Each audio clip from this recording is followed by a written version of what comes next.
pessoal, Janaína Caradia do In Loco, transmitindo informações e compartilhando experiências. E conforme nós já tínhamos comentado em outros vídeos, toda semana nós vamos trazer algo de suma relevância para a sociedade. Um tema polêmico, um tema atual, um tema que exija realmente a compreensão de vocês e, para tanto, vamos trazer especialistas na área. Hoje nós vamos falar um pouquinho sobre crise econômica, sobre medidas emergenciais, as possibilidades delas, né? E quem sabe, se for o caso da empresa, né, buscar a recuperação judicial também.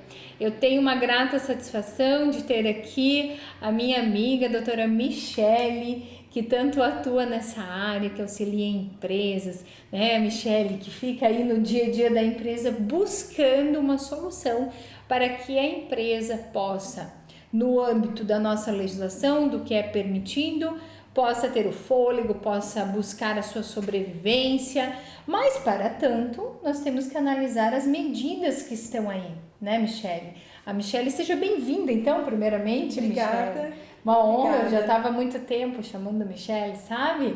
Mas ela é muito compromissada e aí hoje ela tirou um tempinho na agenda dela para nos presentear aqui com os seus ensinamentos.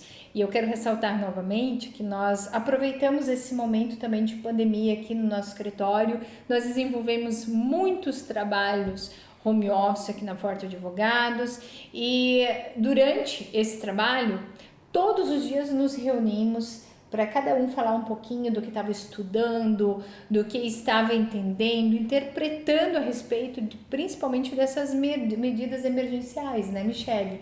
Então foi muito importante esse momento para nós, porque veja, quando a Michele está lá nas tratativas da recuperação judicial, a minha área constitucional trabalhista é um braço dessa recuperação judicial. Então nós trocamos frequentemente ideias, né? Visualizamos alternativas para as empresas, mas não tão a fundo como foi agora, né, Michele? Sim. Você teve também essa mesma impressão de que foi um diálogo muito bom que nós firmamos aqui na Forte? Sim. Nós estamos trocando muitas experiências, né? Muitas experiências. Entre as áreas empresariais, trabalhista, tributária, entre todas as áreas, com todos os nossos parceiros, né?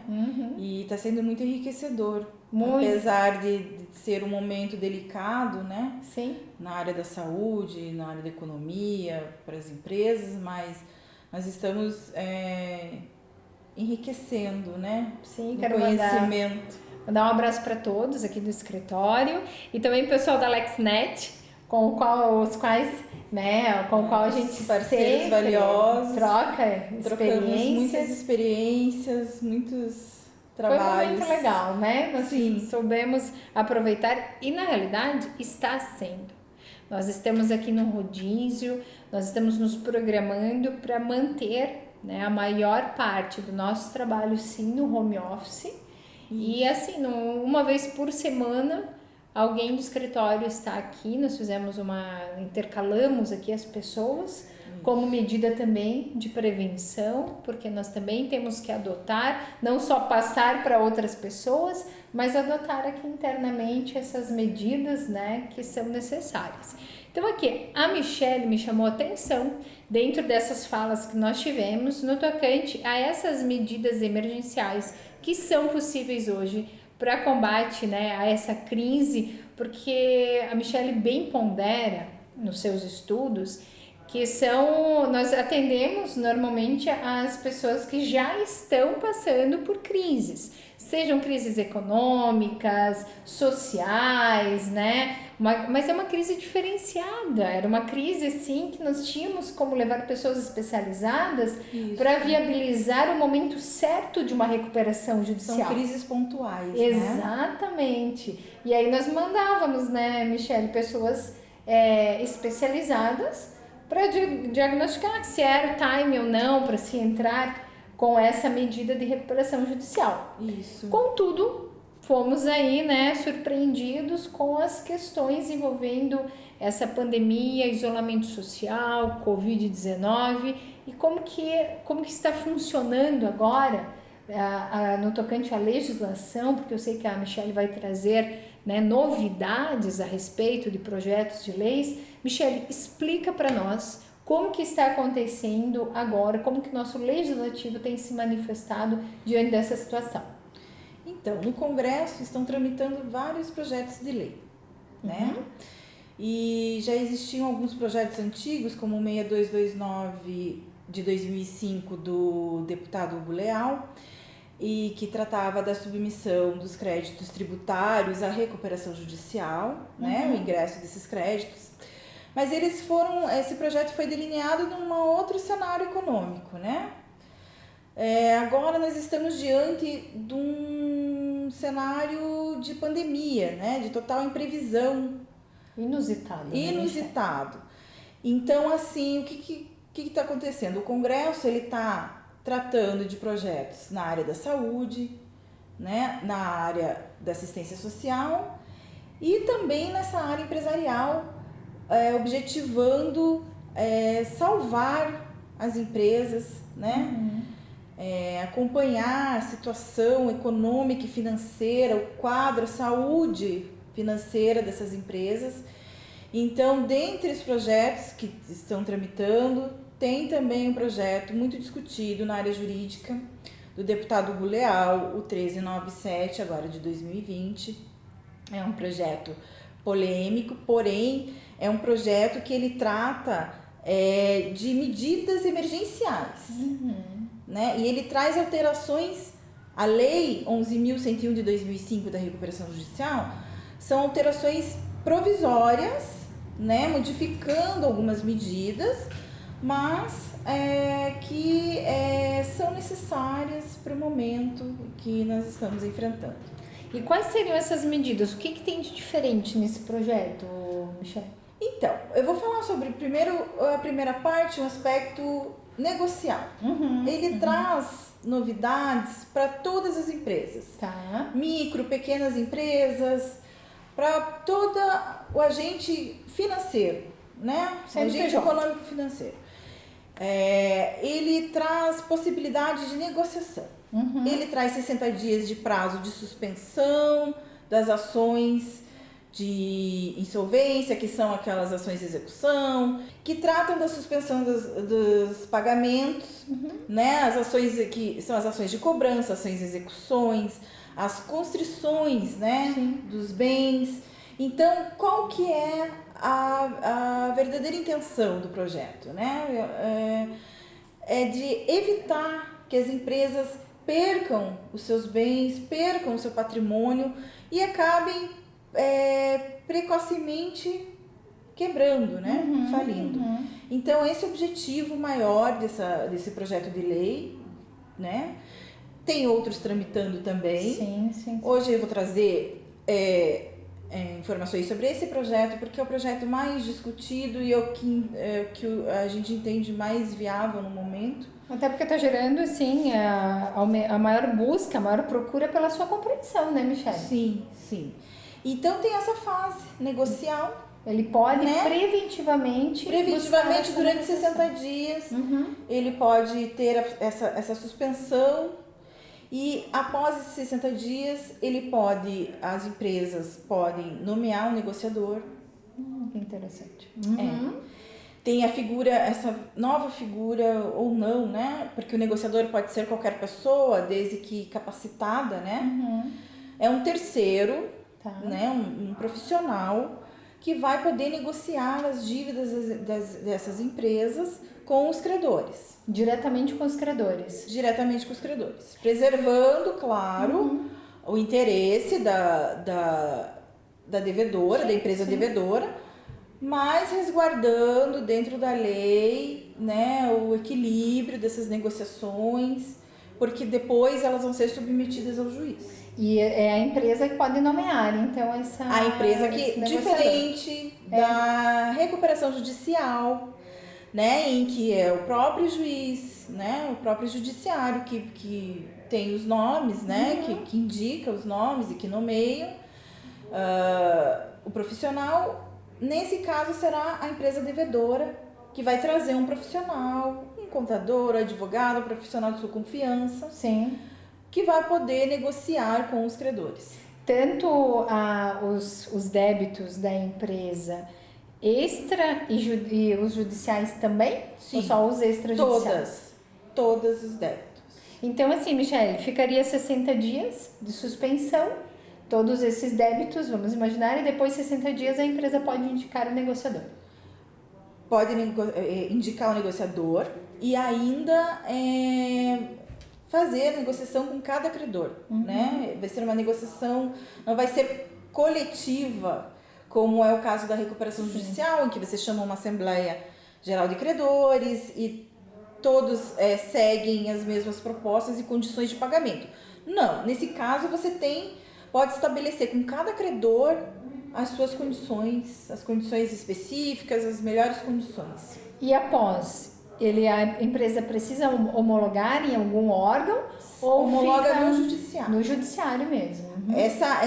Essa negociação coletiva, ela vai ser ajuizada, vai ser submetida ao juiz, ajuizada no local da sede da empresa, né? De onde fica a principal atividade da empresa, né? Do local da principal atividade. E aí submetida ao juiz que pede a suspensão por 60 dias de todas as ações, né? E aí você nomeia o negociador, informa ao juiz que você já tem um negociador, aí nesse período de mais 60 dias você vai negociar e você vai apresentar ao juiz todas as negociações que você fez. Olha que interessante! Todas as negociações, e o juiz depois vai homologar.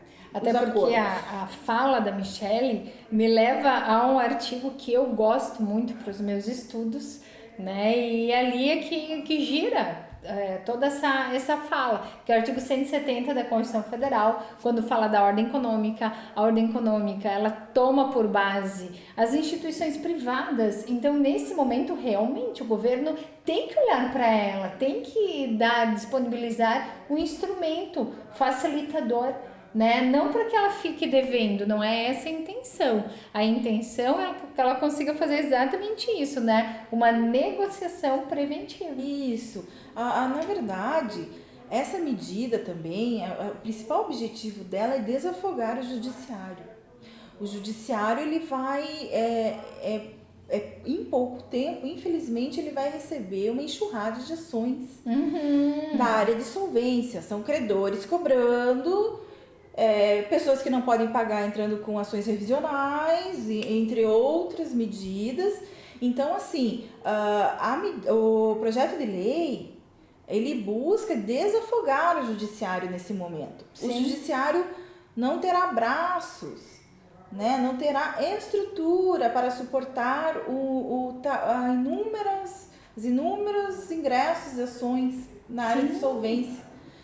Né? Muitas, porque se as empresas não conseguirem honrar com os seus compromissos e cada credor, porque é uma avalanche, uma empresa deixa de cumprir, as outras não vão receber e vão transmitir também a sua insolvência. Isso mesmo. Né? Então, vislumbrando a parte do Poder Judiciário, mas a tua fala, Michele, me leva muito para essa questão dos reflexos na sociedade.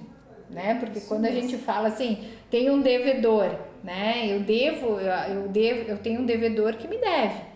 Se ele não me pagar, eu não consigo honrar também com os meus compromissos. Isso mesmo. Então, muito bacana. Então, essa seria a primeira parte, né, Michele, da lei, que fala a respeito da negociação preventiva, coletiva, porque eu estou acostumada só com a negociação coletiva. Essa negociação preventiva, para mim, é nova. E aí, a empresa que estiver, então, de repente, diante, né, de inadimplências, ela pode buscar essa negociação preventiva. Isso. Negocia com os credores, né? Primeiro negociar com os credores, né? A gente se coloca à disposição, nós estamos acostumados com negociações. Eu sou uma pessoa que vim de banco, né? Acostumada. Tem que estar ali na linha de frente, né? Acostumada com negociações junto aos credores. Então, nós aqui do escritório temos essa veia de negociação, porque é sempre melhor negociar do que buscar o judiciário, buscar o contencioso. Mas vamos imaginar, Michele, porque é muito interessante, a Michele já estava me dando um feedback anterior, por isso que eu estou tão antenada.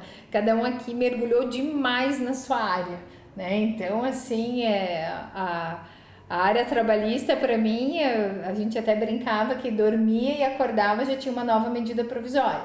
E aí, em paralelo, nós temos, né, essa questão aqui que a Michele nos traz. Mas, Michele, vamos imaginar que não deu certo, não conseguiu, né, realizar uma negociação preventiva. Deixa eu só te fazer uma pergunta antes, que eu sou muito curiosa, né? Vamos imaginar, ela entrou, antes da gente ir para a parte que ela não consegue, ela negociou, ela entrou com essa negociação preventiva. O juiz é obrigado a homologar? Ou ele vai buscar, já tem uma formatação de como isso vai se dar? Se o juiz é obrigado ou não a homologar, ele vai ouvir os credores? Como vai Ele funcionar? simplesmente vai homologar o acordo. Ele não vai ouvir credores. É feito exclusivamente entre devedor e credor. Sim, por isso que já se leva lá tudo prontinho, Você né? vai levar depois apenas vai informar o juiz, vai levar um relatório, olha, com esse credor eu fiz esse acordo, nessas condições, ambos provavelmente vão assinar e o juiz somente homologará.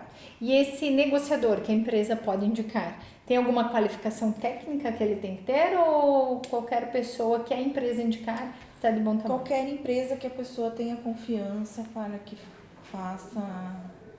Então, Pessoa fica uma idônea, dica, né? Fica uma dica da Michele, que sempre está à frente aí negociando para os nossos clientes a melhor É alternativa. importante o negociador, né? Porque o negociador é uma terceira pessoa que ela não está envolvida emocionalmente com aquela dívida, né? Ele simplesmente vai olhar pelo prisma econômico-financeiro da empresa e vai negociar da melhor forma possível que fique bom para ambas as partes, né? Sim, mas agora sim, agora nós vamos para o segundo tópico. Vamos imaginar então, Michele, que não deu certo, ela não conseguiu, né, efetivar essa negociação preventiva e ela está sendo absorvida aí por uma série de dívidas, a inadimplência chegou, como que ela deve proceder? Então, esse projeto de lei, ele traz também as alterações que a gente chama de transitórias para a Lei 11.101 de 2005, a Lei de Recuperação Judiciais e Falência. Tá. Então, essas alterações provisórias, ela altera algumas medidas, né, que a lei trazia. Ela traz uma flexibilidade, né, para algumas situações. Por exemplo, ela suspende as ações contra cobrigados e terceiros. Tá. Né? O que a lei não permitia. Ela também traz uma redução de quórum para aprovação. Ufa! Nas recuperações extrajudiciais. Ele traz a redução de quórum para maioria simples. Eu tô brincando com a Michele, porque eu já acompanhei ela em algumas, né, Michele? A homologação do plano também, né? A anuência por 1/3 dos credores. Depois você tem mais 90 dias, aí ele estabelece 90 dias para você obter a aprovação no quórum que a lei estabelece. Então, assim, ela traz uma série de medidas, por exemplo, qualquer empresa vai poder ingressar, sim, mesmo aquelas com prazo inferior a 5 anos que a lei estabelece, que já ingressaram anteriormente com recuperações judiciais. Então, elas vão poder utilizar do Instituto da Recuperação Judicial e falências ou extrajudicial, que também essa lei está viabilizando bastante, né, a utilização desse instituto. Enfim, traz novidades boas, né, que poderão... Uma flexibilização Flexibilização para as empresas, para todas as empresas, e isso é importante, porque o ponto nem todas têm acesso, não conseguem, né, utilizar os institutos da recuperação judicial, nem extrajudicial. Mas esse projeto, ele viabiliza isso a todas as empresas, né? Porque ele diminui os requisitos, ele flexibiliza, né, as medidas. Então, as empresas devem, né, procurar, pesquisar, buscar informações e, claro, estamos à disposição, Claro, né, tem que... para atender, para tirar dúvidas, enfim. Para dar um norte, né? Isso é muito importante, porque hoje nós estamos até conversando sobre isso nas nossas lives internas. Nós estamos sendo bombardeados com vários estilos e meios de informações. Então, nós temos que aprender a filtrar aqueles que realmente interessam, aqueles que realmente têm uma capacidade para te orientar, porque como nós estamos falando, qualquer medida que hoje um empresário, um administrador, um gerente venha a adotar, ela vai refletir daqui a pouco. E cada caso é um caso. Não é porque a empresa do meu colega faz de um jeito que vai ser ideal para a sua empresa. Então, necessário buscar uma pessoa, um profissional que entenda, esteja habilitado. Primeiro, nós temos que diagnosticar a situação da empresa, verificar quais as medidas que são ideais, né, para ajudar a passar por esse momento, né? Então, é imprescindível que você não ouça, né, somente aleatoriamente as informações, né? Seja pontual, né, Michele? Que você busque com profissionais, né, informações idôneas, porque hoje é o que a Janaína falou, o problema são muitas informações, nós temos acesso a muitas informações e nem sempre o que é bom para um é bom para outro. Então, eu achei muito interessante essa ponderação da Michele, porque cada empresa ela tem que ser analisada de uma forma diferenciada. Personalizadamente. Isso, exatamente. E é dessa forma que nós trabalhamos aqui também, identificando a necessidade, a função social, as medidas. Por isso que, mais uma vez, eu ressalto assim, a importância de vocês acompanharem essa série que nós estamos trazendo aqui com o olhar empresarial, justamente para que você comece a traçar o norte. E tem que ser visualizando esse momento, sim, da pandemia, mas o pós-pandemia também. Isso. Né, Michele? É importante. Todas as medidas adotadas agora, elas têm que ser adotadas observando o cenário pós-pandemia. Exatamente. Isso é uma segunda etapa. Por isso que até esses projetos de lei são chamados de emergenciais. Eles atendem até o período em que cessar a pandemia. Depois já não atendem mais. Então, enquanto estiver perdurando, né, o estado de pandemia, a pandemia, o estado de calamidade, é uma situação, né? Sim, é uma medida. São medidas que serão adotadas para isso. Depois, tem que ser observadas novos desafios, novas medidas. Até porque a gente tem que viver um dia de cada vez, sim, adotar as medidas que são necessárias para esse momento, mas ter a conscientização de como isso pode refletir lá na parte empresarial, lá na parte societária, na parte trabalhista, na parte tributária. Quero fazer aqui uma referência bem grande também ao Dr. Fernando Saraiva, que tanto nos acompanha, nos prestigia aqui, compartilha conosco as suas considerações, seus entendimentos de uma vasta carreira que tem ali. Então ele sabe também observar na área tributária, o Dr. Fernando, o que é necessário para esse momento e para o posterior. Isso mesmo. Né? Aqui na parte de recuperação judicial, nós discutimos muito todas essas áreas entrelaçadas e chegamos a essas considerações. Isso mesmo. Né, Michele? Muito obrigada pela tua participação. Nós teremos esse primeiro vídeo com a doutora Michele, mas nós teremos outros ali, porque ela tem assim, notícias bem interessantes para nos transmitir e compartilhar as suas experiências. Obrigada, Michele. Até a próxima. Obrigada, até. Até mais.